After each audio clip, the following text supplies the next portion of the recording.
Bonsoir tout le monde, j'espère que vous allez toutes et tous bien.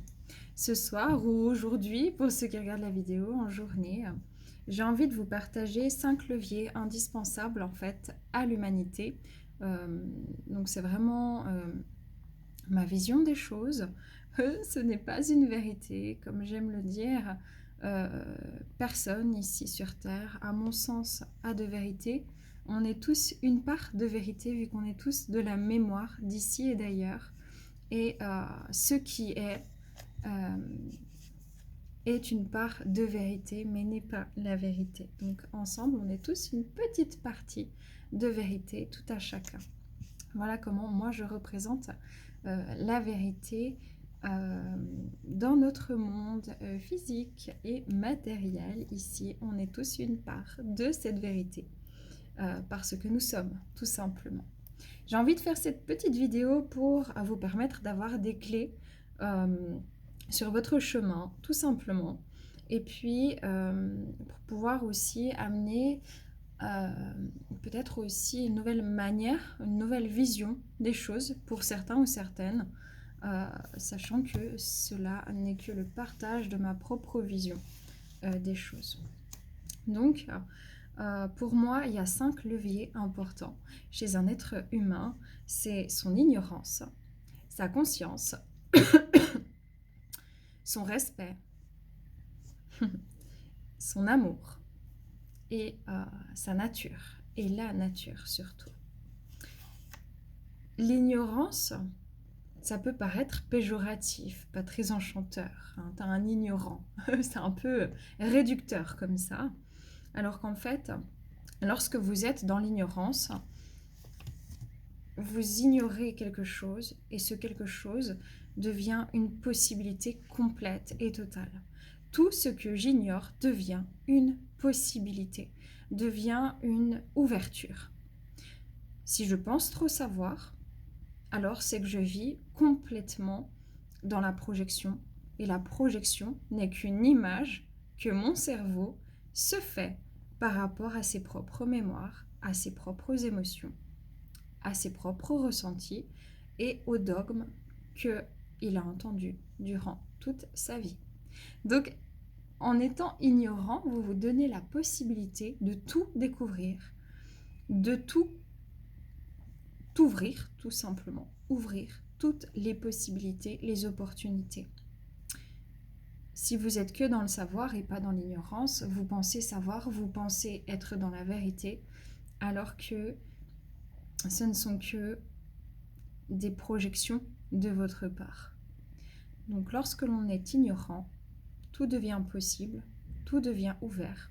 On peut se donner donc la possibilité d'évoluer. Voilà pourquoi l'ignorance, à mon sens, est un levier pour l'humanité.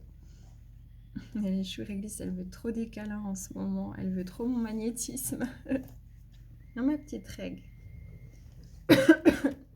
Alors j'ai un peu la voix qui fluctue, je pense que j'ai pris un petit peu froid.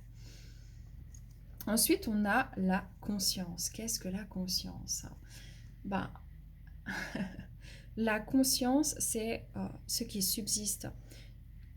C'est la part essentielle d'un être vivant. Tout a une forme de conscience, mais tout n'a pas un mental pour exprimer cette conscience avec un langage factuel, raisonnable et rationnel. C'est la différence entre le mental et la conscience. La conscience est directement et intimement reliée au ressenti et à la connexion. La connexion à soi, la connexion au monde du vivant, la connexion à l'univers, à la galaxie, au soleil, à la terre, à la lune, aux arbres, aux coccinelles, aux chats, à votre voisin. Votre conscience subsiste après votre décès physique qui est une transition pour votre être, votre conscience. Et quand vous êtes conscient, alors vous arrêtez de chercher à devenir. Et pourquoi dans notre société, il faut revenir à la conscience? Parce que un petit enfant qui vient au monde, il est juste en amour, il est juste dans sa conscience, il est juste dans son ressenti. Et s'il est dans son ressenti, Tant qu'il ne sait pas encore verbaliser et parler, il est dans la vérité. S'il a froid, il va pleurer pour avertir qu'il a froid. S'il a faim, il va prévenir qu'il a faim. S'il est en amour pour sa peluche, il est en amour pour sa peluche. Il ne définit pas le terme amour de manière différente. Il est simplement bien avec. Il est heureux. Il est en conscience de tout ce qui l'entoure et surtout de son intériorité. Quand vous êtes en conscience, vous êtes connecté à vos ressentis. Quand vous êtes connecté à vos ressentis, vous êtes complètement à l'aise avec vos émotions, qu'elles soient bonnes ou qu'elles soient agréables à ressentir ou qu'elles soient un peu plus désagréables, sachant qu'aucune émotion n'est bonne ou mauvaise. Donc, lorsque vous êtes en conscience, vous sortez de la réaction automatique, du conditionnement, du qu'en dira-t-on, du je devrais être ceci ou je devrais être cela, parce que l'enfant, quand il vient au monde, il est tout simplement comme un chien, il sait qu'il est un chien. Il ne se prend pas pour un chat ou un raton laveur. Il sait qu'il est un chien. Il ne pose pas de mots dessus, du moins pas à notre connaissance, mais il sait qu'il est un chien. Il fait ce qu'il a à faire. Et l'être humain a cette conscience d'être une âme incarnée dans un corps, mais son mental souvent, trop souvent, le maintient dans une forme de mépris face à sa conscience, dans des automatismes d'autodéfense, parce que depuis tout petit, même s'il a appris à connecter d'abord à ses besoins, par exemple le besoin d'aller aux toilettes ou de manger, lorsqu'il grandit, qu'il arrive à l'école, son besoin n'est plus prioritaire, même si c'est un besoin primaire, il va devoir demander la permission à quelqu'un qu'il doit être amené à considérer comme supérieur, comme un adulte ou son professeur par exemple. Donc l'enfant se met forcément en position d'infériorité vu que la société et les dogmes parentaux le mettent en situation d'infériorité. L'enfant, selon l'adulte, a tout à apprendre, est à former, est à instruire, est à modeler selon les propres histoires de l'humanité. Et l'humanité avait déjà son histoire avant que les enfants commencent à s'incarner. Et son histoire n'est que perception et projection de chaque histoire de chacun, vu que chacun a une perception différente de la réalité. Pourquoi ? Parce que chacun a reçu une éducation, une culture, chacun a vécu des choses et chacun a au moins entendu une fois dans sa vie « il faut travailler dur pour y arriver ». Il faut que tu sois sage. Je veux que tu rapportes des bonnes notes. Arrête, t'es trop sensible. Et en fait, l'enfant pense qu'il n'est pas assez bien. Et il va souvent confondre ses admirations avec sa personne, son être véritable, avec les attentes aussi. Il va vouloir correspondre par nécessité de survie aux attentes sociétales et parentales, et dès lors il ne sera plus dans le besoin ni dans le ressenti qui est sa seule vérité primaire, primordiale, primitive et aimante de la vie, de ce qu'il ressent et de ce qu'il est, mais il va se forcer à devenir et à chercher, se mettre en quête de chercher qui il est censé être. Voilà pourquoi la conscience vient réparer la souveraineté de son être.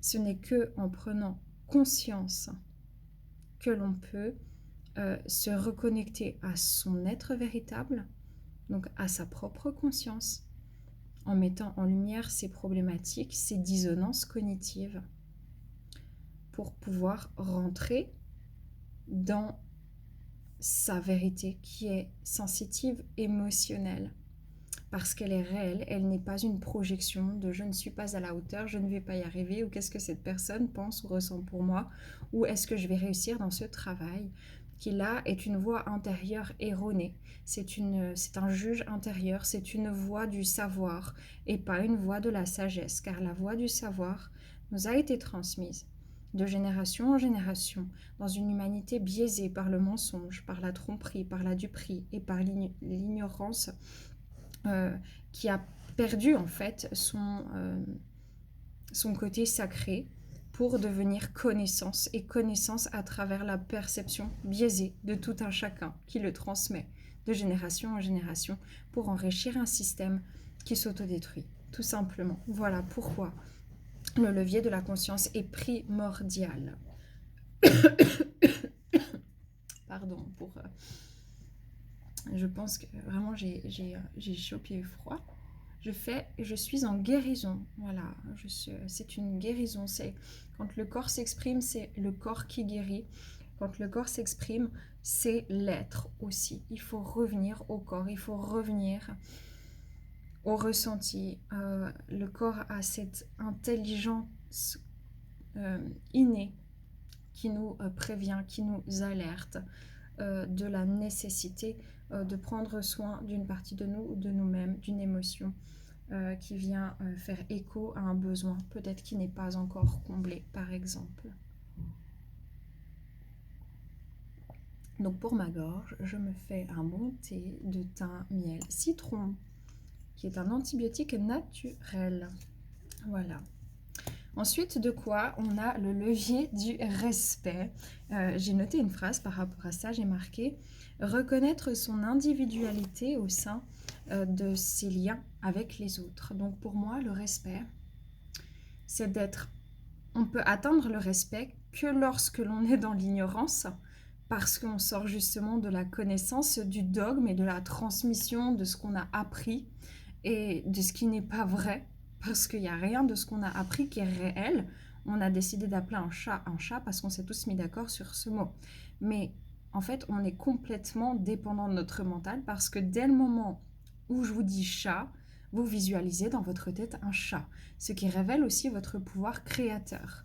Seulement, lorsque vous avez des idées biaisées à votre sujet parce que vous pensez que vous devez être quelqu'un d'autre, parce qu'on vous a mis ça dans la tête depuis tout petit, donc dès que vous avez appris à parler, vous avez commencé à copier sur les adultes que vous avez pensé être plus dignes, plus intelligents, plus forts et être des exemples pour vous sur lesquels copier.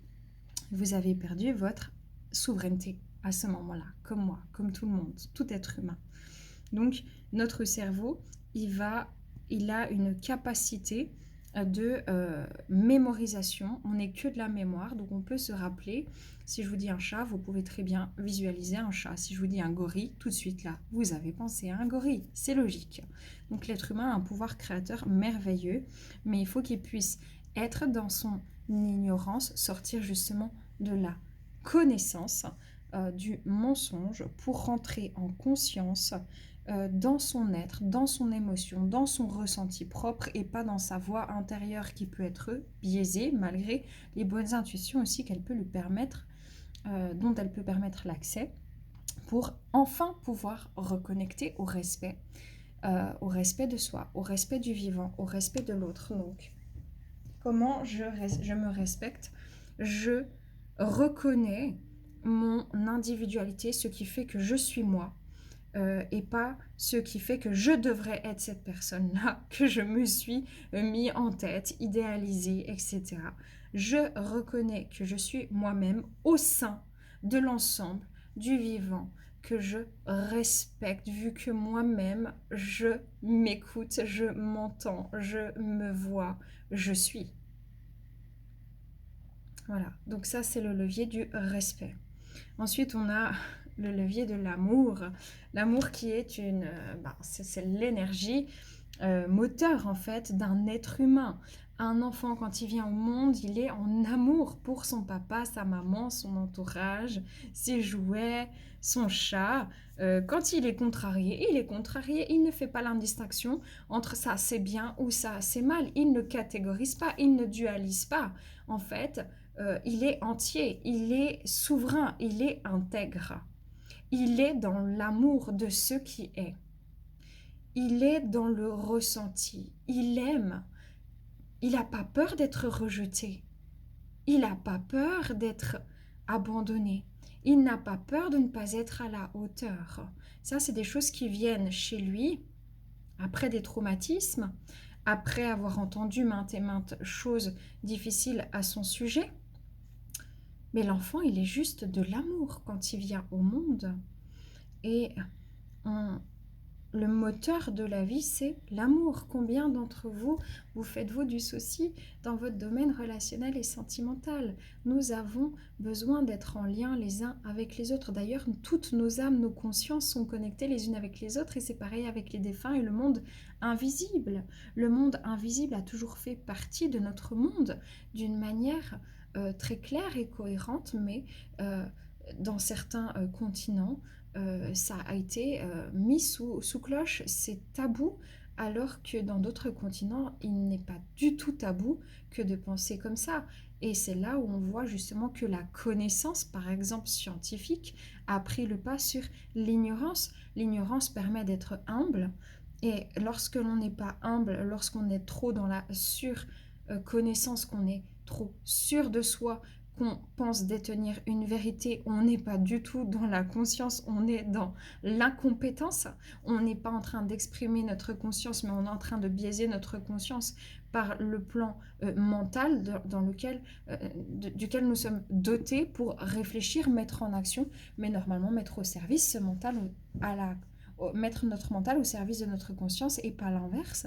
Et donc on n'est plus dans le respect de l'autre vu qu'on veut imposer son opinion, parce que tout petit, on a vu les adultes faire de même. Donc on a envie d'imposer son opinion, on a envie d'avoir raison, on a envie de donner sa part sa manière de penser, et il faut la donner, mais il ne faut pas l'imposer. Or, lorsque nous ne sommes pas dans le respect, on a envie de l'imposer, on projette même ce qu'une personne peut penser, vouloir, attendre, interpréter. Ça peut être un patron, une amoureuse, un amoureux, un parent, un ami, un frère, peu importe, parce qu'on se met de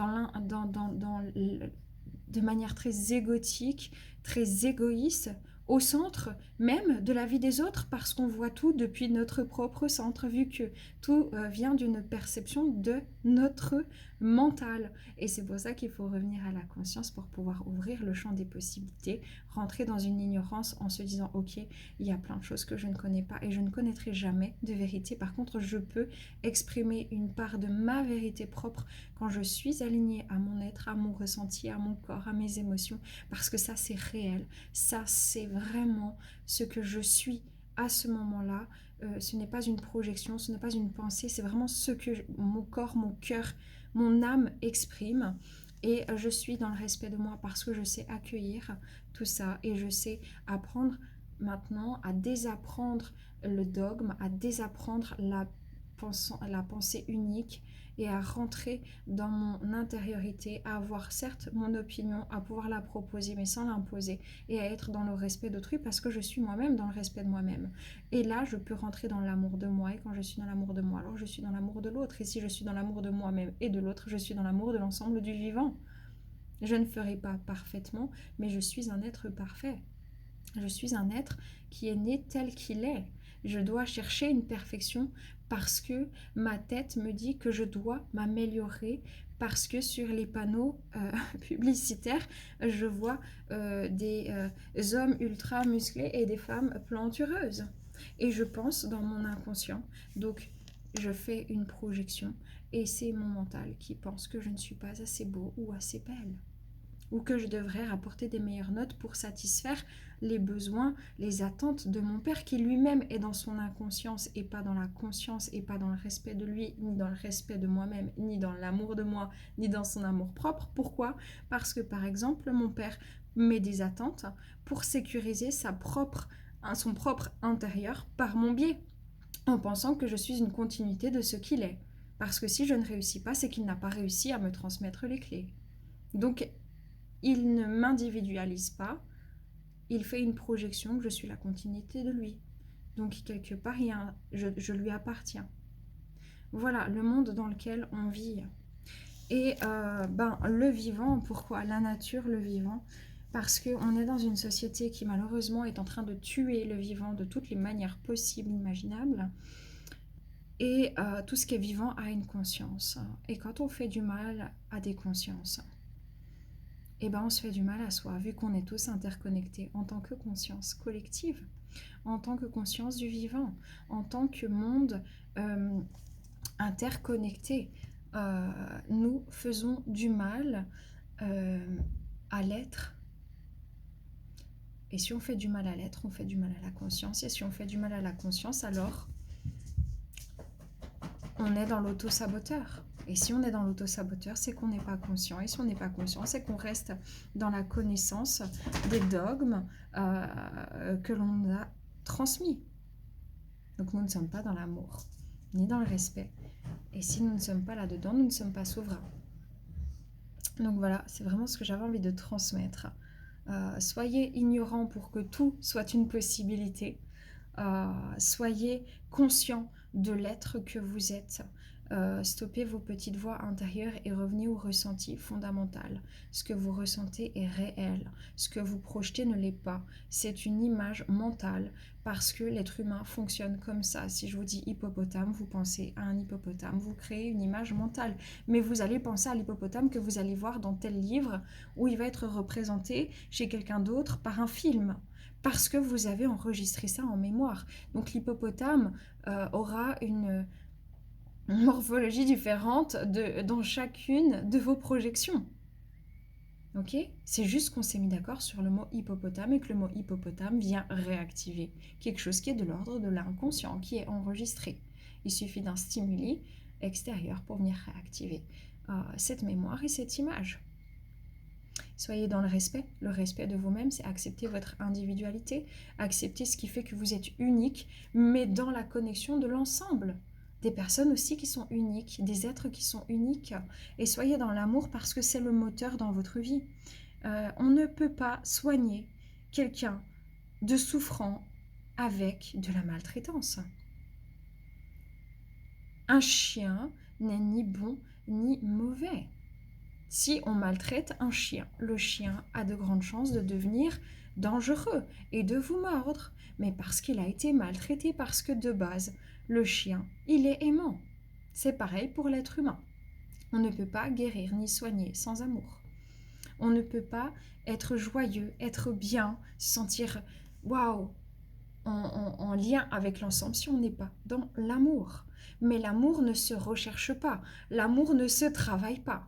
L'amour est inné. Ce qui se travaille, c'est de déconstruire tout ce qui bloque l'accès conscient à l'énergie d'amour. Si vous avez peur d'être rejeté, c'est que vous n'êtes pas en amour avec vous-même. Parce que si vous êtes en amour avec vous-même et que vous vous déclarez à une personne, un ami, une personne même, un inconnu comme ça, une inconnue, mais pas la déclaration, ça peut être sentimentalement, ça peut être simplement que vous dites, comme moi je peux vous dire, je vous aime. Mais si moi j'ai peur d'avoir ce rejet en face de moi, ça veut dire que je ne suis pas encore en amour pour moi. Parce que si je suis en amour pour moi, je peux vous dire que je vous aime, mais que vous me le disiez ou pas, que vous le ressentiez ou que vous me détestiez, ça ne me change pas. Parce que moi je suis heureuse de vous aimer. Comme je suis heureuse d'aimer le vivant. Vous voyez? Et donc le vivant, le vivant, c'est l'essentiel, en tout cas ici sous forme physique, tangible et pas que. Et si on n'arrive pas à respecter le vivant, si on n'est pas en connexion avec le vivant, alors on est en connexion avec la mort, tout simplement. Donc si on n'arrive pas à préserver le vivant, cela nous conduit à la mort. Chacune de nos cellules se régénère. Il arrive à un moment donné où l'être humain doit partir, quitter la Terre, et donc ces cellules commencent à ne plus se régénérer, voire se détériorent. Parce que c'est la vieillesse, parce qu'ici, le physique est éphémère.